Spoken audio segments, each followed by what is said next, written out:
સાવલી તાલુકામાં આવેલી રાનેલા પ્રાથમિક શાળાનું નામ બદલવાથી નારાજ ગ્રામજનોએ જિલ્લા પંચાયત પર ધરણા કર્યા હતા અને શાળાનું નામ યથાવત રાખવાની માંગ કરી હતી।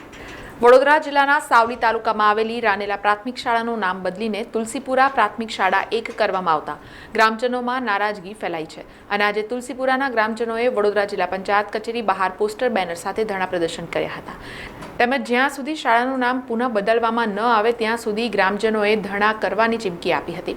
ગ્રામજનોએ આક્ષેપ કર્યા હતા કે ગામના એક જૂથ દ્વારા લાભો મેળવવા માટે ગેરકાયદેસર રીતે શાળાનું નામ બદલવામાં આવ્યું છે। અહીંયા ધરના પ્રદર્શનમાં જોડાયા છે કે અમારી સ્કૂલ તુલસીપુરા થાય અને જે પટેલ સમાજના લોકોએ જે રાનેલા ગામ છે તે લોકોએ અમારું તુલસીપુરા ગામને એ લોકોએ એમને પોતાનું ગામ તુલસીપુરા બનાવી દીધું છે ને અમને તુલસીપુરા નગરી કરી દીધી છે ને તેનું કરવાનું કારણ એ છે કે એમનું જે સરકારની અમારું ગામ એસટી સમાજનું છે, એસટીમાં આવે છે, આદિવાસી ગામ છે ને આદિવાસી લોકોને એસટી સમાજના લોકોને સરકારની ગ્રાન્ટો આપે, સરકારની યોજનાઓ મળે, તે બધી યોજનાઓ પટેલ સમાજના લોકો છે એમને જોઈએ છે ને આજ લગીન અમોને 20 વર્ષ થઈ ગયા, આજ લગીન અમારા ગામની સુવિધાઓ બધી એમના ગામમાં એ લોકોએ રાનેલા ગામમાં એ લોકોએ કરી છે, બધી એ કરી લીધી, અમારું બધું લઈ લીધું છે।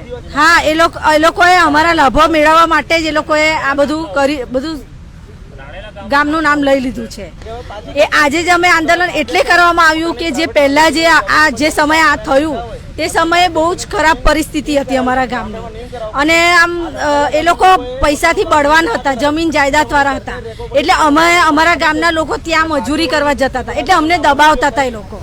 એટલે તેની માટે અમે આ 20 વર્ષ પછી હવે અમે ભણેલા ગણેલા થયા, અમે આમ નોકરી ધંધા કરતા થયા, એટલે અમને હવે આમ એવું થયું કે ના, અમને અમારું ગામનું નામ જોઈએ। ગ્રામજનોના આ ધરણા પ્રદર્શનના પગલે જિલ્લા શિક્ષણાધિકારી પહોંચી ગયા હતા અને આ મામલે તપાસ કરી યોગ્ય ઉકેલ લાવવાની વાત કરી હતી। સદર બાબતે એમને રજૂઆત કરેલ છે। એ સંદર્ભે ડીડીઓ શ્રી અને કલેક્ટર શ્રીની અધ્યક્ષતામાં એમને એક ટીમ બનાવેલી છે। ટીમમાં મામલતદાર શ્રી, ટીડીઓ શ્રી અને ટીપીઓ શ્રી છે। એમનો અહેવાલ આવ્યા બાદ જ આપણે એમને જવાબ આપી શકીશું। માંગ શું છે એમની? માંગ શાળાના નામ બદલવાની છે અને ગામમાં બે જૂથો વચ્ચે આ બાબતે વિવાદ છે। એમનું એવું કહેવું છે કે રાનેલા ગામનું અસ્તિત્વ નહોતું અને બાજુના ગામનો ઉપયોગ તે લોકો કરી રહ્યા। એમની જે રજૂઆત છે એને ધ્યાનમાં લઈને જ કલેક્ટર સાહેબે અને ડીડીઓ મેડમે ટીમ બનાવેલ છે। એમનો રિપોર્ટ આવ્યાથી આપણે આગળ કાર્યવાહી કરીશું। પૂરા ગામનો ઉપયોગ કરે છે, બધા લાભ લે છે રાનેલા। એ આખો વિષય અલગ છે, શિક્ષણનો વિષય અલગ છે ને પેલો વિષય આખો અલગ છે। એ તપાસમાં જે ટીમ છે, મામલતદાર શ્રી સાવલી, તાલુકા વિકાસ અધિકારી સાવલી અને ટીપીઓ શ્રી સાવલીને આ બાબતે તપાસ આપેલ છે અને એમનો નિર્ણય આવેથી આપણે આગળની કાર્યવાહી થશે। મને તો ખરેખર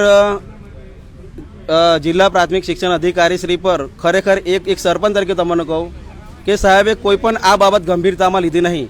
લગભગ સાહેબને છેલ્લા 6 મહિનાથી અમે લોકો રૂબરૂમાં અમે આગેવાનો સાથે 6 થી 7 વખત મળ્યા છે, અવારનવાર રજૂઆત કરી છે।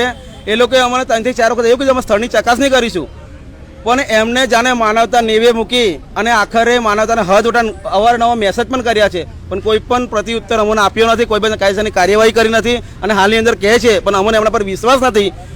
એટલા માટે અમે હાલની અંદર આટલા જ રહીશું। જો એ લોકો કાયદેસરની કમિટી બિહાડીને આજે નિર્ણય આપતા હોય તો અમે જઈશું, બાકી નહીં નિર્ણય આપે તો અમારા ધરણા યથાવત રહેશે। સાહેબ, તપાસ કરવાના હતા એ લોકો તો ક્યારના કરી લીધા, જે 6 મહિનાથી અમે 6 મહિના તપાસ કરવાની વાત કરે છે પણ એમણે તપાસ કરવી નહીં। કોઈ કારણોસર એ લોકો દબાયેલા છે, એ એમની પોતાની મેટર છે, પણ ખરેખર આજે મનદુખ થાય છે। કાયદેસરના અમારી પાસે પ્રાથમિક શાળાના ઓર્ડરો છે, તેમ છતાં પણ જિલ્લા પ્રાથમિક શિક્ષણ અધિકારી શ્રી દ્વારા નિર્ણય નથી લેવાતો સામાન્ય, તો અમને પણ દુઃખની વાત છે। સમાચારોના સતત અપડેટ માટે TNN ન્યૂઝને YouTube પર સબસ્ક્રાઇબ કરી બેલ આઇકોન પ્રેસ કરો અને અમારી સાથે જોડાયેલા રહો Facebook, Instagram અને Twitter ઉપર।